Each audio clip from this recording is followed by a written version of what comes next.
Hello everybody.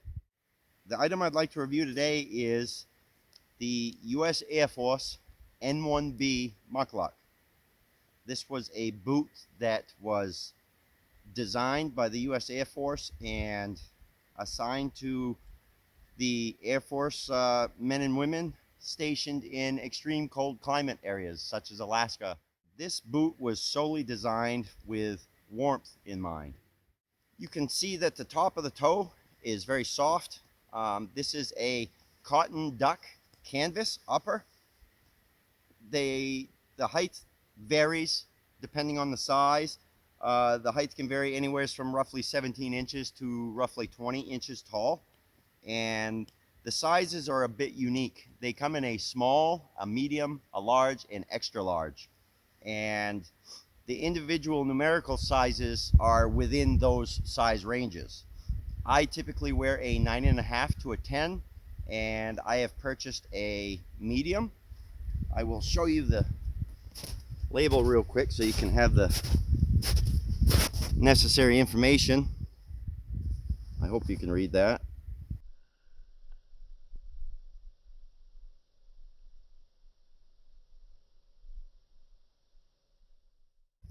The reason that the top of this boot is designed soft like this is to allow your foot to breathe. Any of you that have spent any amount of time in any type of winter boot at one time or another have to have realized that the sweat that your foot creates eventually saturates the sock you're wearing as well as the insole and liner. And muck boots, for an example, don't get me wrong, I'm not putting muck boots down. I have had several pairs over the years, but they're an extremely hard boot to dry out. And this boot here, for one, does not seem to get as wet on the interior. Provided your foot can breathe, you're gonna stay warm. And again, that's what this was designed for. If you do purchase a pair, you wanna pay attention on the insoles. These boots should come with double insoles. These are wool felt liners, which is fantastic. Rather than putting one thick liner, they've included two. And the advantage to that is that these will dry out much quicker than one thick liner, as well as layers, as we all know, create warmth. So there's two liners in the bottom, which is great. You can purchase them separately as well. If arch support is important to you, you may want to purchase, if you do purchase a pair of these, you may want to purchase a pair of aftermarket insoles that can be used in conjunction with the insoles that these boots come with, and that will provide you with some additional arch support. These boots practically have none, which is a bit of a shame, but honestly, like I said, the pros far outweigh the cons. These boots are fully rubber soled. There is decent tread on them. It's not the most aggressive, but it is sufficient. This really doesn't have much for heel support either. So at times it may feel as though your ankle wants to roll on you. The ankle support, like I said, is a little bit on the low side. And certainly if you are going to be traversing some unstable terrain, rocky, you may want to reconsider and use a different boot. But beyond that, I honestly cannot rave about these boots enough. These boots have no steel shank in them whatsoever, as you can clearly see. Okay? One reason for that is a steel shank is going to gather the cold and radiate to the bottom of your foot. So I believe they decided to renege on using a steel shank in these just for sheer warmth purposes. The con to that is that there's a little bit less support. However, the pro to that, as far as how I use them, I use these a lot when I'm hunting, especially stalking wild game.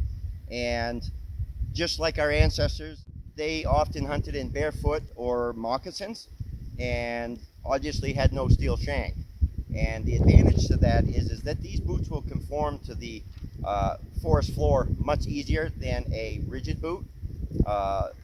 Certain debris that you may step on that may crack under the rigidity of a steel shank boot, these boots tend to conform a little bit easier.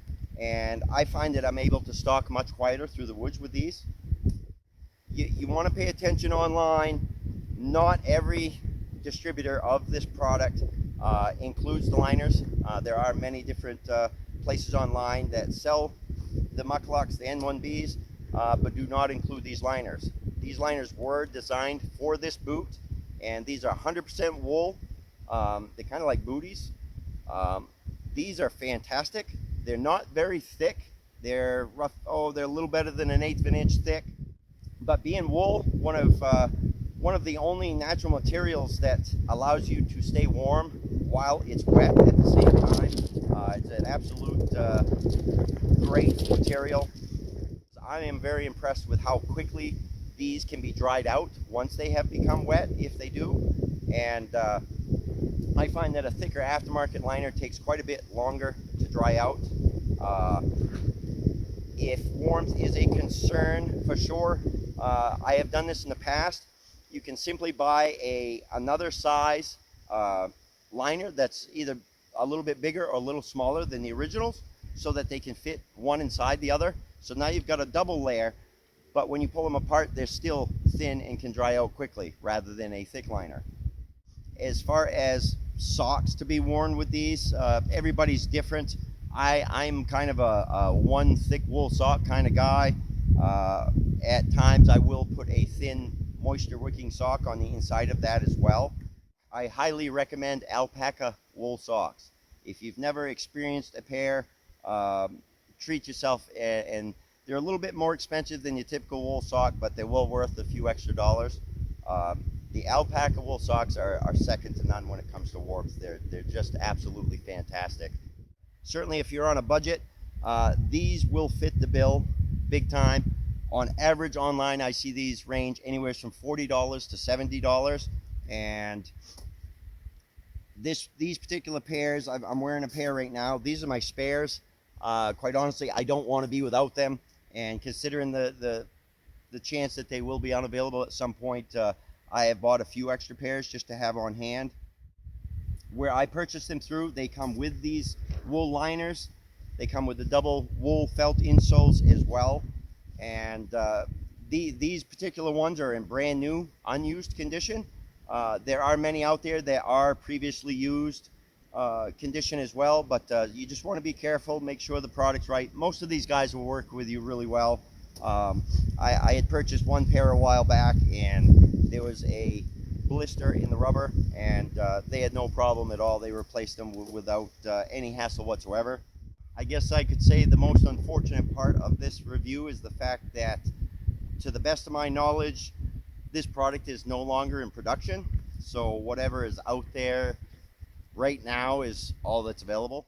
The good news is that there are many different places online, especially, where you can purchase this item. I have seen them on Amazon, eBay, as well as many military surplus sites. If you've never tried a pair, I highly encourage you to look them up online and purchase yourself a pair. These, believe it or not, bang for your buck, are worth every penny. Get outside, everybody. Have a great day.